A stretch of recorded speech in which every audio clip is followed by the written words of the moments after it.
The Carolina Storyteller is a campfire-style storytelling podcast covering ghost stories, legends, and true crime. Some content may not be suitable for all audiences. Viewer discretion is advised. Hi folks, welcome back to the Carolina Storyteller. I am Jonathan Phoenix, the Carolina Storyteller. And today I have a great story from you from all the way down south of the border.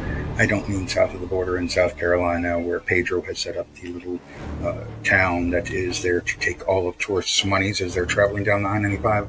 No, I mean south of the border in Texas in a little country called Mexico. For those of you that speak English and don't want me trying to make a horrible Spanish accent.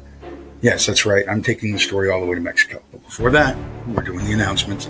Again, I want to give a thank you out to all of my Patreon subscribers for being a part of this podcast and helping support the show. I could not do this without you. We will be adding a segment on at the end of the show next week where I will list new subscribers as a separate segment, simply because I kind of do these out of order sometimes, and what I don't want to do is miss somebody when they join up. But again, shout out to all my subscribers on Patreon. Thank you so much. I really appreciate it.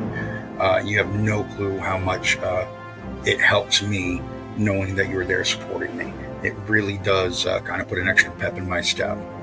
Mentioning the Patreon, we are still in the build-up to my 50th episode, which means I'm still accepting people for the giveaway. Right now, I've only got like a few people and only one person in some of the tiers. So that means that person's automatically entered in because they're the only person there. I'm taking one person from each tier of my Patreon and entering them in from the final drawing. Now, those people that I pick, those 4 from each tier, they're going to get a little something. But the person that wins, they're getting signed copies of Through the Flames, red coats, they're getting the hat, they're getting the stickers, they're getting the guest spot. Who knows what else, because I've got sponsors coming on. I might be able to throw in some swag from my cool new sponsors, man. You never know. So get over to patreon.com/Carolina Storyteller and sign up now. Get in on it. It's free stuff. And you can subscribe for free. So at least you get a chance. Come on, what are you waiting for? If you're hearing my voice, you like hearing me, there's all kinds of bonus content on the Patreon. It's a no-brainer. Get over there. Now, hurry. Go. Again, this is an April episode, which means we're still building up to May 4th and 5th. Atomicon is coming. I'm going to be there. I am hosting. I am doing panels, and I'm going to be recording a live episode. And if you've seen the live episodes that have started up now, you know that they're going to be a lot of fun. So get there. Get your tickets. It's only $20 for a day, $30 for the whole weekend, and you get to experience all kinds of cool stuff with a lot of the local creators and a lot of creators from way far off. There's a film festival. There's a cosplay contest. Atomicon, 10th anniversary, May 4th and 5th in North Charleston. I'll see you there. Now we're going to get into today's story because that's what I do. I tell stories. So I spend enough time promoting the stuff that you guys need to be looking into. Let's talk about the good stuff, the story. Today's story is a Mexican legend. And to tell the story, I have to tell you what this thing is. And I'm going to have to reread it because it is a Spanish word and I don't exactly speak Spanish. But it is called a Nahual. Nahual. Now the Nahual in Mexican folklore is said to possess the ability to transform into an animal, usually a black dog or a jaguar, maybe a panther, and attack people. It's believed that these Nahuals are witches or sorcerers who use their ability for the purpose of punishing humans who have wronged them, punishing people who have wronged them. The story takes place in a small town in Mexico back in the early 1900s, where a elderly woman was harassed by several children. And it was continuously ongoing. These children, for some reason, were just mean to this elderly woman, and she warned them that if they did not quit, the Nahual would get them. And this went on for several weeks. And then the old woman went missing. First night the old woman went missing, the children were out playing when they came across a large black dog with red eyes. The dog immediately began to chase them down, and as they ran scurrying through the streets, people swore that the dog appeared to get bigger, almost the size of a horse, and ran after them, chasing them and barking. And eventually, as they got further into the town, the dog just kind of vanished into thin air. The next night, the children were again out as it was getting late, and they came across a jaguar. Large jaguar. Unfortunately, not all the children were able to escape this time. And the jaguar pounced upon one of them and drug it into the woods. You could hear the child's screams, and as the menfolk came running out to find out what was going on with the child and try and save this child from this creature, all they found were bloody, torn clothes and shoes. They found no tracks of an animal or nothing. Just the remains of bloody, torn clothes and shoes. On the third night, believing that there was some kind of animal stalking their hometown, the people of the town gathered together to try and search for this animal. They found nothing. So they returned to their homes in the early evening thinking everything was safe. Until the middle of the night,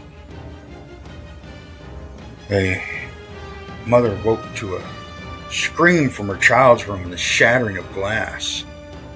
She said she stepped in to find her child in the jaws of a black dog who was just viciously shaking it before spitting the child out, jumping back out the window and running off into the woods. Of course, the townsfolk went out to hunt after it. They found nothing. The morning of the fourth day, they went to the old woman's cabin. They laid offerings at her door, asking that she return. They begged and pleaded. On the fifth night, the old woman walked into town. Said that she had been visiting her sister at a town down the road and asked what was going on. They told the old woman of the attacks that had happened to the poor children. And the old woman warned the town. She said, I told those children, these woods are home to Nahual. I have watched over it for many years. And I told them that one day he was going to get them if they did not behave. From that day forth, the old woman was asked to never leave town. And the children were never mean to the old woman again. The town would often give offerings to the old woman. And after the old woman passed on, they would still leave the offerings there.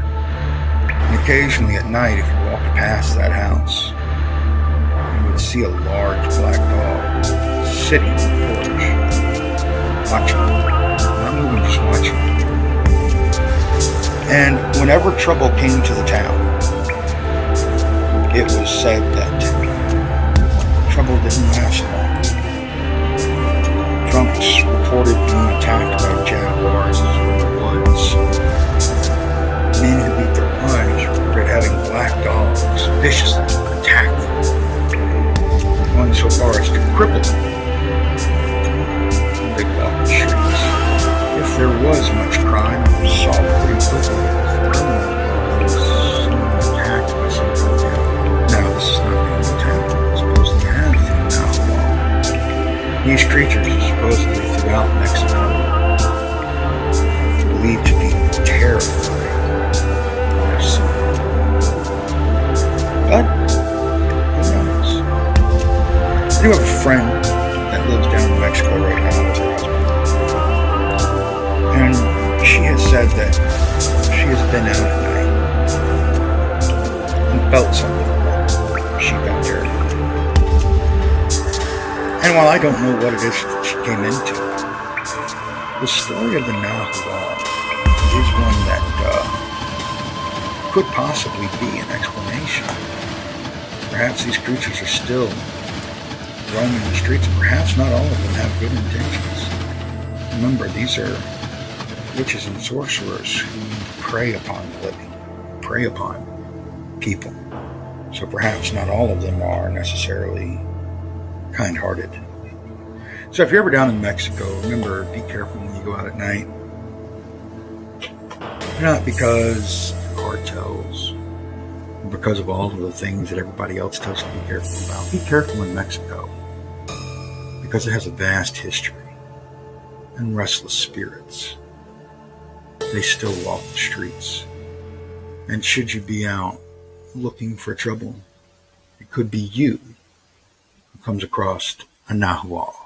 And then you really will be catching the dogs. That's our story for this week, folks. And hope that you enjoyed it. Hope that you found it interesting. I really found it interesting doing the research for the story and writing it. It was really good. I'd never heard of a Nahual before, and hearing of it now reminds me of the Platte Eye of South Carolina. These creatures that shapeshift and then prey upon people in the woods. Only the Nahual doesn't care if you're in the woods.